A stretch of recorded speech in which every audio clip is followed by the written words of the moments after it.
Welcome all. I'm doubly excited after hearing everyone's intros. Such an amazing group of people from the Santa Cruz meeting also, and I guess just from the last few years of kind of making this my whole focus, I found that this meeting point of sort of technology, science, spirituality, that space just brings such a fascinating and delightful group of people, and you guys all fit that, so really excited that you're all here. So this little talk, the basic idea of the talk, the way it's structured is, I'm going to start kind of with my story, just to frame things, how I kind of got into this, and how my ideas developed and what those became. And then that sort of transitions into this idea of what is consciousness hacking as I see it. And then the last part, which actually we probably won't get to, and I might save it for a later meeting, is I was going to do a little bit of a survey, just really superficial, but of the space of existing tools and technologies in this sort of world of consciousness hacking.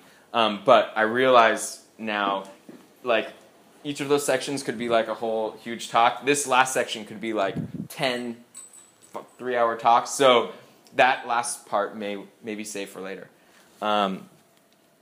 So I actually did my undergrad at UC Santa Cruz, and my initial background is in computer engineering. And so the first really big project that I ever did was a marine mammal tracking, specifically a tracker for elephant seals. And it was a thing you'd kind of strap to the elephant seal, and it would wear for like 6 months at a time until it came back to molt to the same spot every year. And it was my first exposure to this idea of using sensors, and it had a whole array of sensors to sort of track what an animal is doing over time. And it kind of, now I look back and I realize it spawned a lot of the ideas that I'm working with now. And then after that, I actually ended up this is actually the moon. I don't know if you guys can see. These are real spacesuits. This is my friend Robonaut in the middle. That's me inside of this funny thing. I got to actually wear that as a Halloween costume for 1 year, which is kind of cool. And this was combined with some work that I did at UC Santa Cruz, and then later here. This was my first introduction to not only robotics, which later became a big focus for me, but it actually was my first introduction to this idea of how technology and humans interface. What is that meeting point? Because a lot of technology, as we know, actually has nothing to do with people. And a lot of engineers working on technology really have no clue about understanding that sort of human dynamic. But I was lucky to begin to fall into this space of this meeting point, this intersection. And so following that, I ended up at this place called the MIT Media Lab. And it was just an amazing melting pot of different ideas and totally novel and interesting ways of exploring those ideas. It was really free form and really supportive of exploring unconventional ideas. And the group that I was in was called the Personal Robots Group.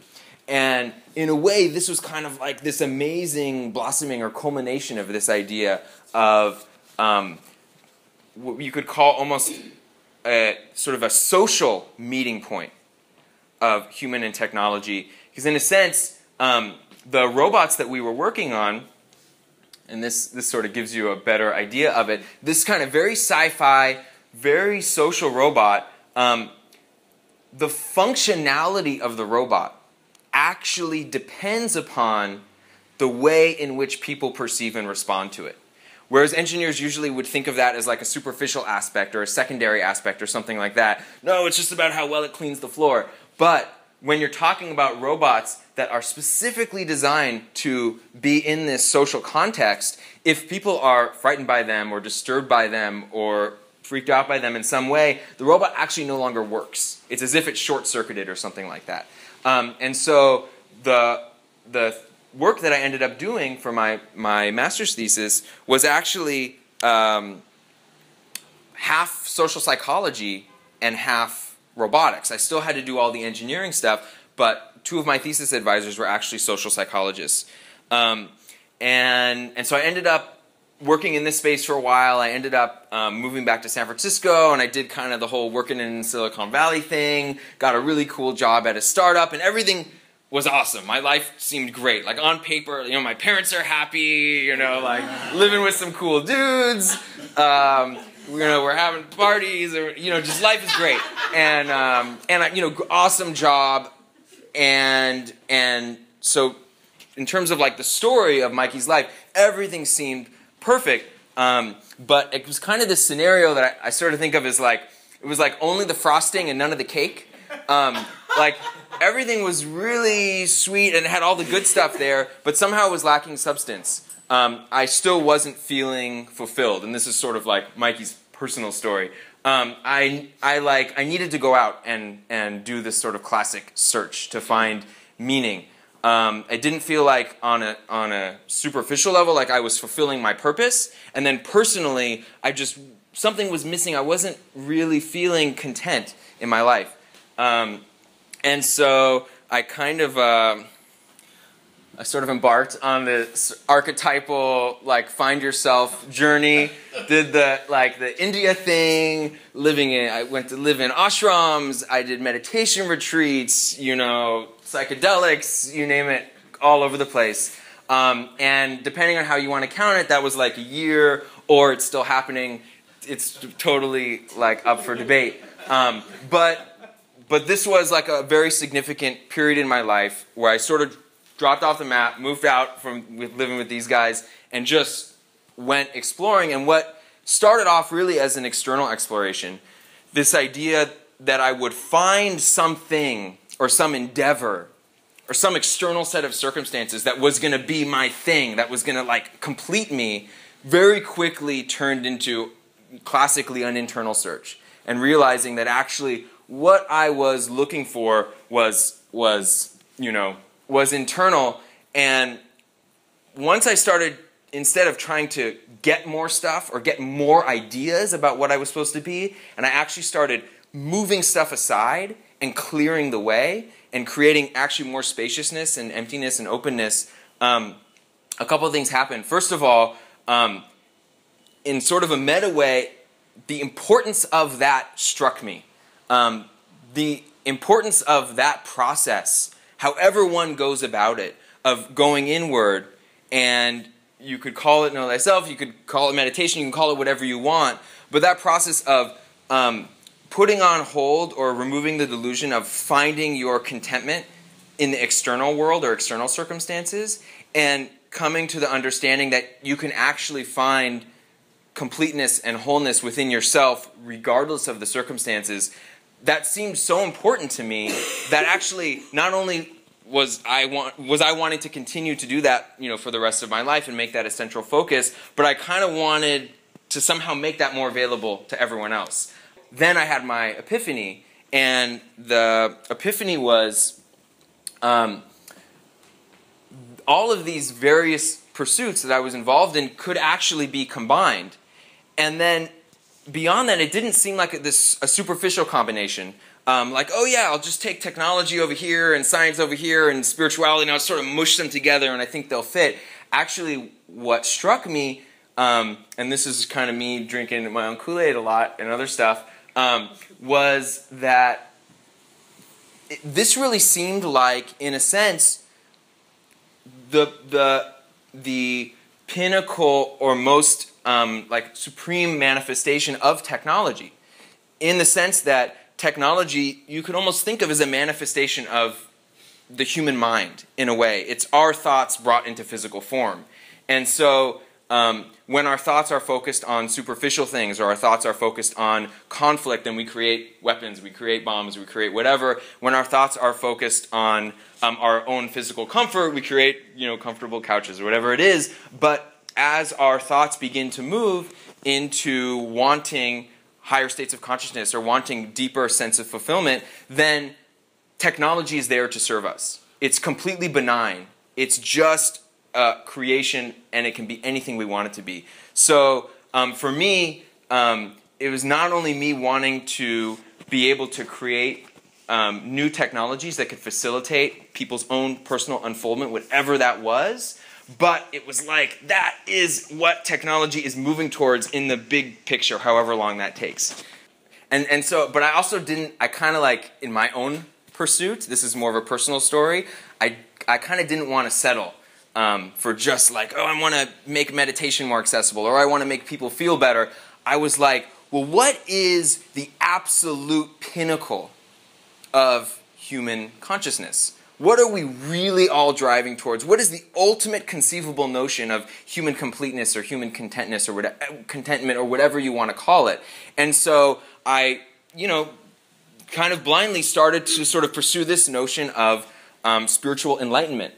And so that became my focus, was really this idea of combining science and technology in the pursuit of the absolute highest, most supreme manifestation of human existence, whatever that meant. And I didn't know what it meant, and I didn't even have a definition, but this word enlightenment, as it's existed in sort of the Western interpretation of like Eastern practice, is what I latched onto.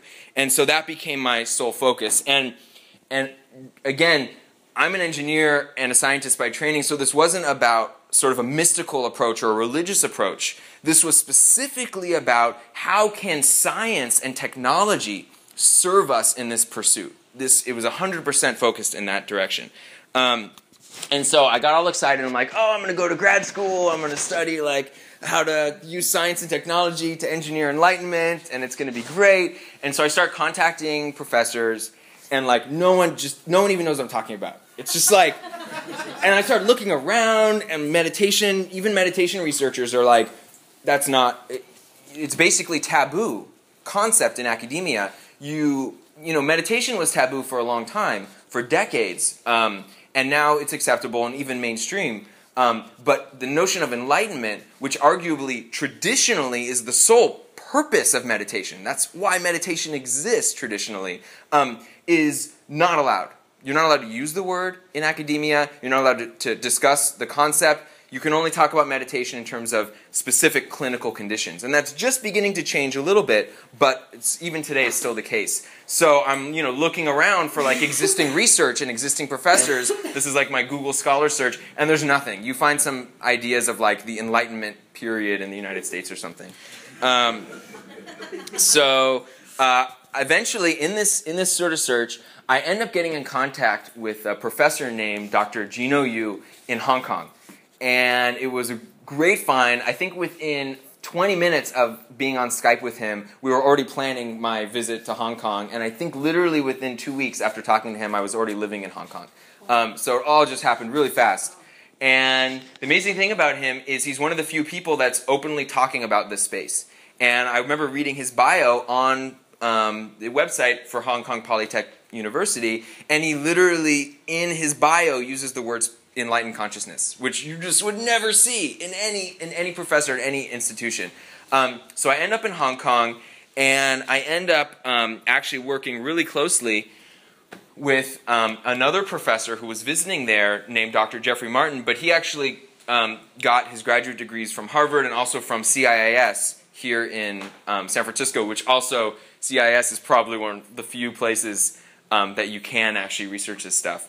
And he did some really interesting work, and it's really some of the only work in this space that I know of.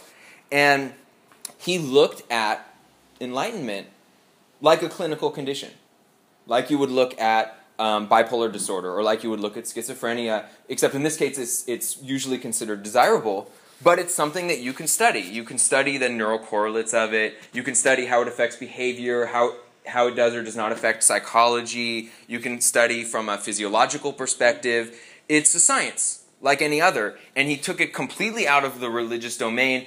I would say even more so than you see in meditation research. Almost all meditation research is actually really tightly wound up with Buddhism.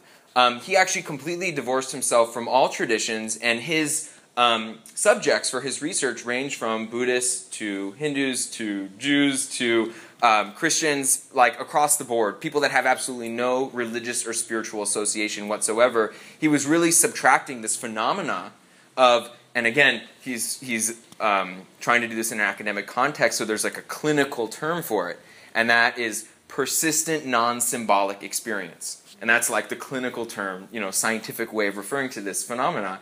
And so we ended up not just studying this phenomena, and I spent a lot of time researching the neuroscience of it, like building models for it, trying to understand it from really a lot from a neuroscience perspective. But the main point of the research, and this was all under his center called the Center for the Study of Non-Symbolic Consciousness, the main center point for the research for me was about technology. And it was really doing a in-depth survey of all the technology in this space, ranging from like extremely sophisticated like real-time fMRI feedback and like high-density EEG and transcranial magnetic stimulation, like really sophisticated clinical stuff, all the way down to stuff accessible to hackers and makers.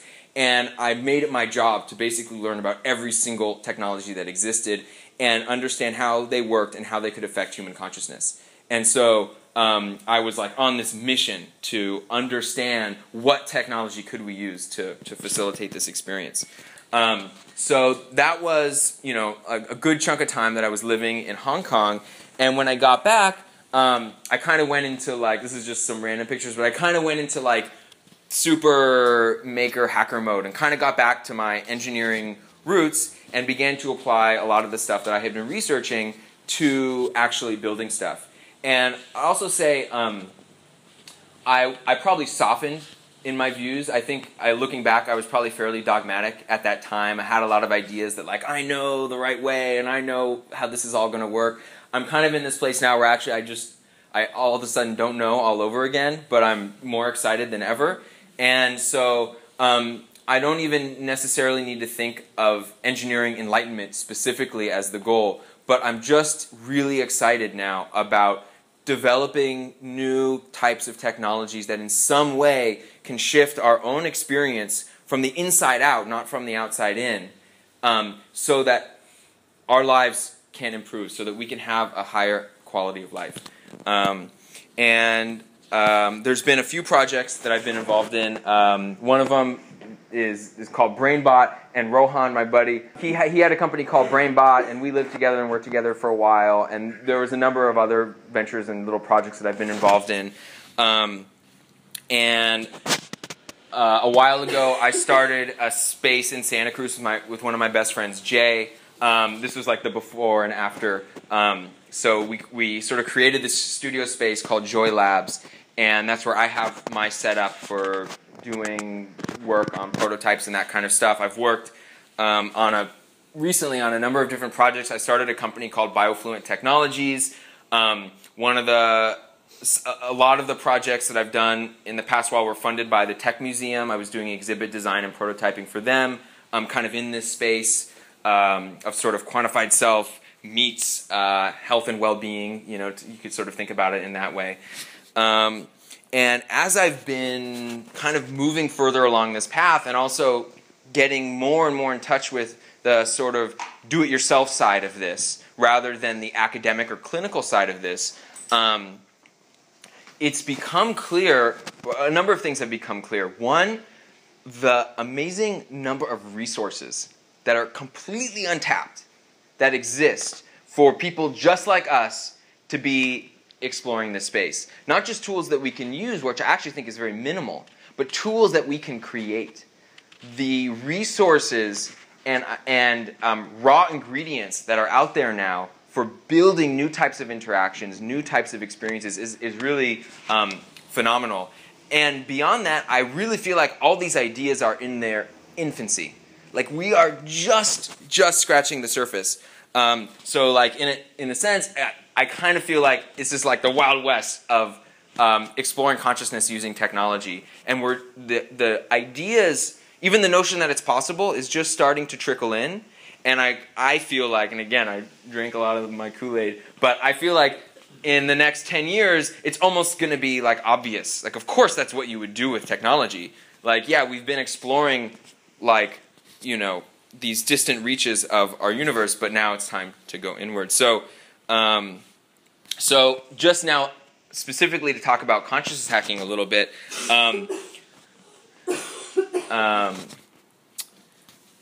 so we can start with maybe a broad definition of what I think of consciousness hacking as. And it says, consciousness hacking is a hands-on approach to making new tools that directly alter our conscious experience. It's an inside-out perspective.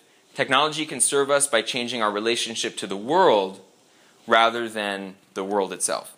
And so to kind of dive into that a little bit, we can start with this notion, like, what is consciousness? And this is going to be very superficial, my answer, because the answer is not going to be for academics. The answer is not going to be for, like, Frank, who's writing a book about consciousness. The answer is going to be really to serve the purposes of this meetup and for exploring the space. And in that sense, consciousness is your experience right now. It's this sort of phenomenal reality that you are taking in, your sensory experience, your mental experience. It's, if I ask you the question, are you alive? Do you exist? Are you here? The thing that makes you say yes is consciousness. And so when I think of consciousness hacking, or like what aspect of consciousness or something that I want to explore, I don't have a fixed idea.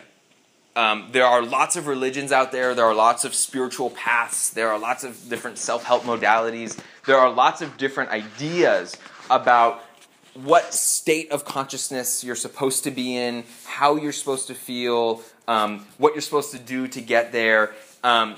This is not about a specific idea of what type of consciousness you're supposed to be in. Rather, it's a more high-level approach. What it's saying is, hey, maybe we can create new tools to explore consciousness for whatever you want it to be. If you want it to be more meditation-focused, if you want it to be about enlightenment, maybe you want it to be more of like a sensory kind of experience. Maybe you want to just feel better at a physical level.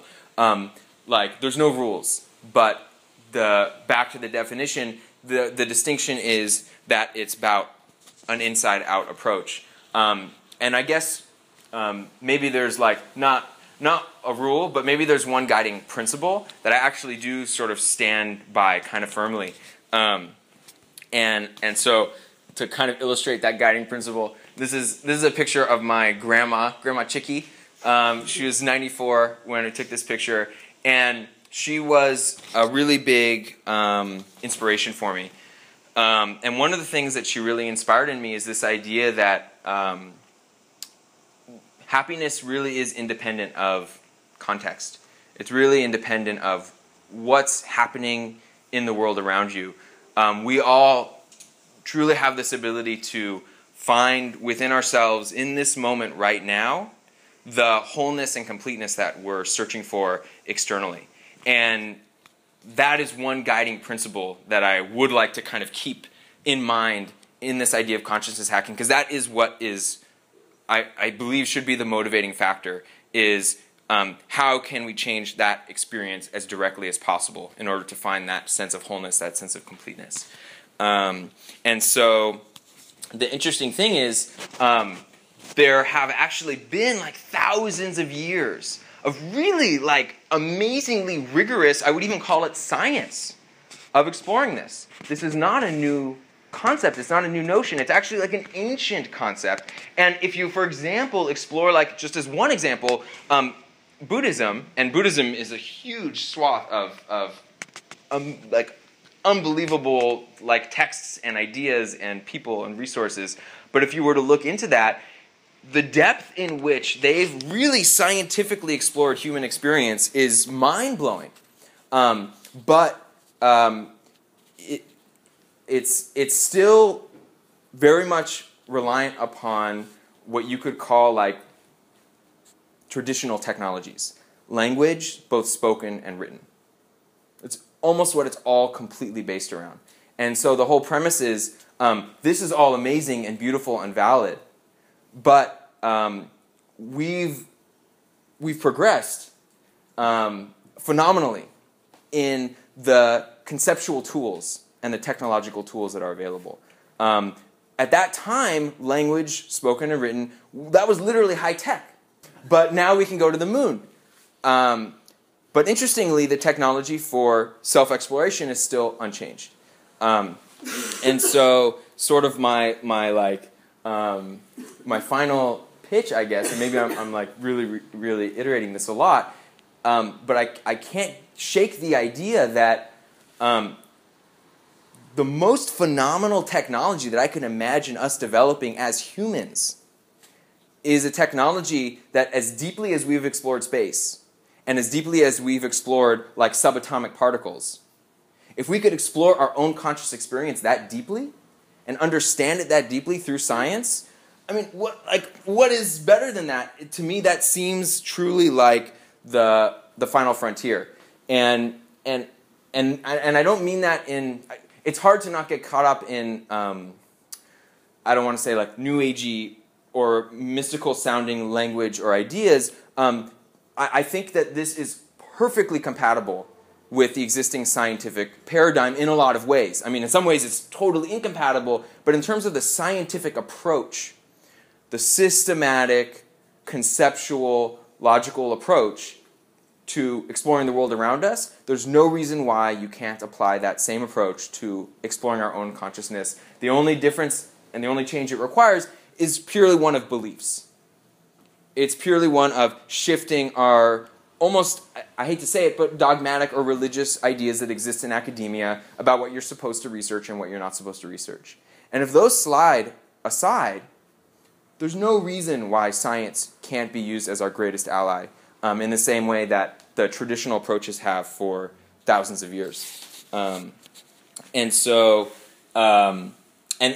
with regards to this meetup, there are, in that last picture we saw like this insane kind of clinical setup, this guy with 256 electrodes on his head, but there's no reason why this work also can't start from a grassroots perspective, with the people in this room just beginning to think in this way and open their mind to these possibilities.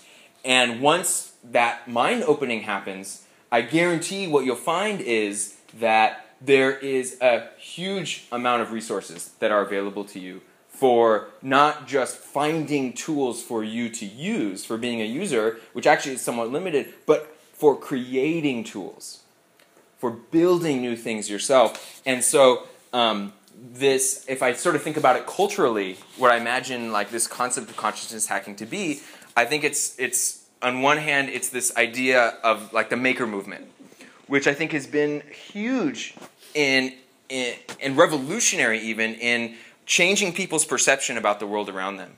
That we are creators in this world. We are active participants in this world. We can build, we can do, we can modify, we can tweak, we can hack. We're not passive. We are active. And another movement that I think is really relevant and interesting is this Quantified Self movement, which in some sense, on a surface level, could be hard to distinguish even from what I'm saying. The difference is, for those of you that are not familiar, Quantified Self is all about basically tracking some aspect of your life, your physiology, what you do, what you say, what you eat, anything, and then organizing that information in some useful or interesting way, and then presenting that information back to you, sort of conceptually, like charts or graphs, and then you learn something new. You're like, oh, every time I eat eggplant, the next day I feel tired, or something like that. People have allergic reactions to eggplant. And so I guess a good metaphor would be like, if Quantified Self is like going and hearing like a Timothy Leary lecture, conscious hacking is like taking LSD. That would be like the difference. So Quantified Self is fascinating and interesting, but it's very much conceptual. It's a very conceptual approach. Conscious hacking is a very experiential approach. It's about changing this reality that we're in. And then the other group that I think is a big influence is Buddhist Geeks.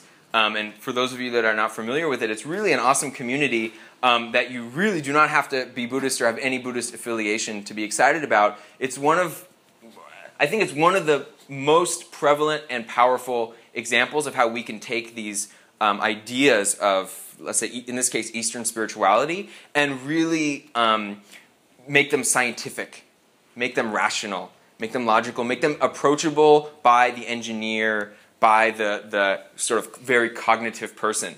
And it's a great community. They have like a conference, they have podcasts, they have all these resources that are available, where they have everything from neuroscientists to spiritual teachers talking about these concepts. And so that kind of very non-dogmatic, very open-minded approach to spirituality, I think, is another really interesting influence. And so now thinking forward, hopefully you guys are all really excited, to what actual future meetings would be like, because I definitely don't plan on like just giving a spiel for like every meeting or something. I imagine basically two parts for the meetings. One is show and tell, where maybe you have something you've developed, something you're actively working on, or something that exists already in the world that you're really passionate about, that you want to talk about or you want to share. So that would be show and tell. And so anyone that wants to can just email me or contact me if they have something that they want to talk about, and that would be like a 20-minute time slot, and you'd be able to do that. And then the other thing I call the idea oven, which is kind of cheesy, because you would take half-baked ideas and you could bring them in, and this is actually, we had a Santa Cruz meetup the other day, and this worked beautifully. It was like my heart was warmed by how awesome this was. I had a woman that was in the first meetup group, and she kind of got excited, and in the month in between the two meetups, she had this like idea for this app she wanted to develop. And it was actually a really cool idea for an app. And she came, and we even met once, and she sort of developed the idea and talked to other people and talked to some engineers and really worked through it. And by the next meeting, she was able to come, and she spent 20 minutes, and she presented her idea for this app. And in the room, we had a really interesting, just like here, a really interesting array of people. People that had developed technology before, people that had experience with sort of relevant ideas to her app in psychology and spirituality, and she was able to collect this amazing feedback from all of these people. And that's exactly how I would love to see this go, where people that want to do stuff and build stuff can bring an idea, and it's sort of like crowdsourcing support and help for pursuing that. So that's it. So thank you guys for hearing me out and giving me a chance to talk about all these things. And so feel free to, you can contact me at this email address or through Meetup or whatever, if you want, really about anything, but if you want to participate in upcoming meetups. So thank you guys.